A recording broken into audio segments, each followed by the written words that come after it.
नमस्कार दोस्तों, आप सबको पता है कि वर्तमान समय में डिजिटल और एआई का युग है और ग्रामीण क्षेत्रों की तुलना में शहरी क्षेत्रों में ये प्रोसेस बहुत ज़्यादा आगे तेज़ी से बढ़ रहा है।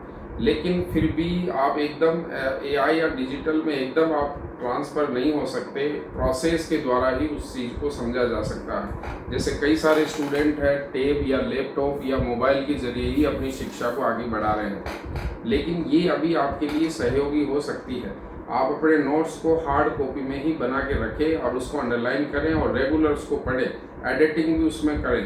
कई स्टूडेंट टैब में ही एडिटिंग कर लेते हैं, लेकिन प्रॉपर नोट्स और लिखने की आदत उसमें नहीं आती।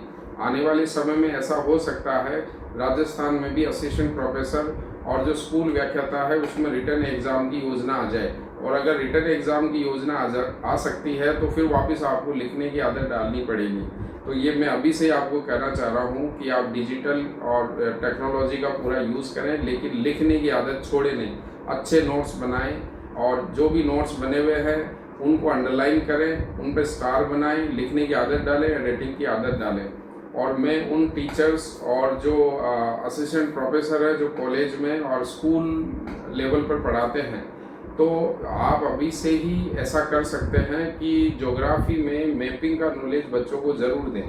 वीकेंड में एक दिन आप ऐसा कर सकते हो जिसमें सभी जो आपके स्कूल 11वीं 12वीं के या 10वीं के जो बच्चे हैं, 9वीं क्लास के जो बच्चे हैं, उनको आप एटलस मंगवा कर उनमें महाद्वीप वाइज हर सैटरडे को एक एक महाद्वीप को डिटेल में जो मेजर पार्ट है, नदियाँ है, महाद्वीप है, रिवर है, अक्षांश देशांतर लाइन है, कौन कौन से देश है, उनकी कैपिटल है, इनको आप समझा सकते हो। और आप 10वीं या 11वीं कक्षा से ही आप उन बच्चों को आगे की प्लानिंग भी समझा सकते हो कि आप ज्योग्राफी विषय में आगे जाकर अगर ग्रेजुएशन करते हो तो आप आरएस की अच्छी तैयारी कर सकते हो।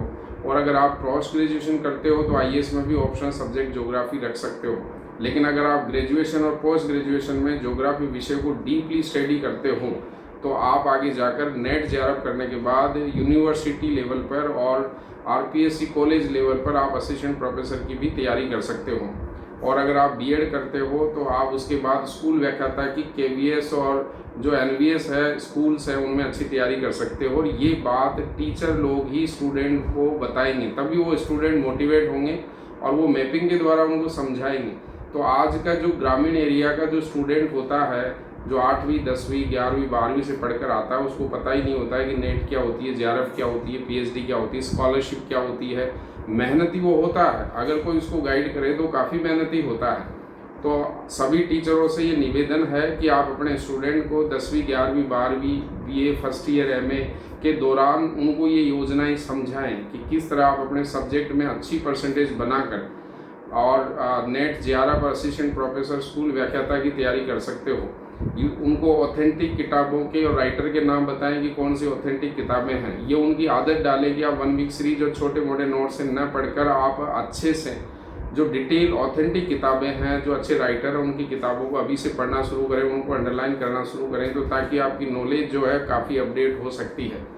तभी भूगोल विषय का डेवलपमेंट वापस हो सकता है और जो ग्रामीण एरिया से स्टूडेंट आता है उनको भी काफ़ी मोटिवेशन होगा। तो आप विशेष रूप से इस पर ध्यान दें। सभी से ये रिक्वेस्ट है कि आप 8वीं या 10वीं क्लास से ही, फर्स्ट ईयर से ही, सेकेंड ईयर से ही या एमए के दौरान ही बच्चों को ये गाइड करें कि आप ज्योग्राफी में अच्छा वर्क करते हो तो आने वाले फ्यूचर में आप बीएड करने के बाद स्कूल व्याख्याता बन सकते हो। उसके बाद आप नेट जेआरएफ करने के बाद असिस्टेंट प्रोफेसर बन सकते हो। आप अगर जैसे एमए कर लेते हो तो उसके बाद जब रिमोट सेंसिंग जीआईएस का कोर्स करते हो, अर्बन प्लानिंग का कोर्स करते हो, रूरल डेवलपमेंट का कोर्स करते हो, तो आगे आपका और भी जैसे जो अर्बन प्लानर है उसकी पोस्ट पे आप जा सकते हो। तो ये सभी टीचरों को सोचने की ज़रूरत है। और जितने भी ज्योग्राफी टीचर है वो 8वीं 10वीं फर्स्ट ईयर और 12th क्लास के दौरान ही एक एक एटलस के लिए स्टूडेंटों को मोटिवेट करें, वो अंडरलाइन करें, एक एक वादी को समझ